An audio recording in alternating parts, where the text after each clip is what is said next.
ஓகேயா? அப்பா சூப்பர். இது அப்பா இது அதை விட சூப்பர், இதையும் எடுத்துருங்க. ஏய், உங்க அப்பாங்கிறதுக்காக எல்லாமே சூப்பர் சூப்பர்னு சொல்லாத, கரெக்டா சொல்லு. என் அப்பா எதை போட்டாலும் சூப்பர் தாம்மா. இதை எடுத்துக்கோடி, நல்லா இருக்கு.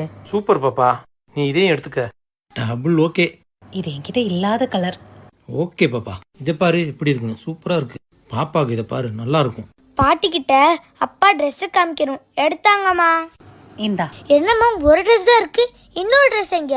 உங்க அப்பா ஒன்னு எடுத்ததே பெருசுடா. அதுலயும் எது கம்மியா இருக்கோ அதை பார்த்து தான் எடுப்பாரு. நமக்கு எவ்வளவு கேட்டாலும் வாங்கி தருவாரு. ஆனா அவருக்கு எதுவுமே எடுத்துக்க மாட்டாரு. ஏமா அப்பா இப்படி இருக்காரு? அப்பா மட்டும் இல்லடா, குடும்பத்தை பாக்குற எல்லா அப்பாவும் இப்படிதாண்டா இருப்பாங்க. தனக்குன்னு எதுவுமே வாங்க மாட்டாங்க, குடும்பத்துக்காக எல்லாமே வாங்குவாங்க. உங்க அப்பாவை பத்தி தெரிஞ்சுதான் அவர் போட்டு பார்த்தா இன்னொரு ஷர்ட்டை அவருக்கே தெரியாம பில் போட்டு எடுத்துட்டு வந்து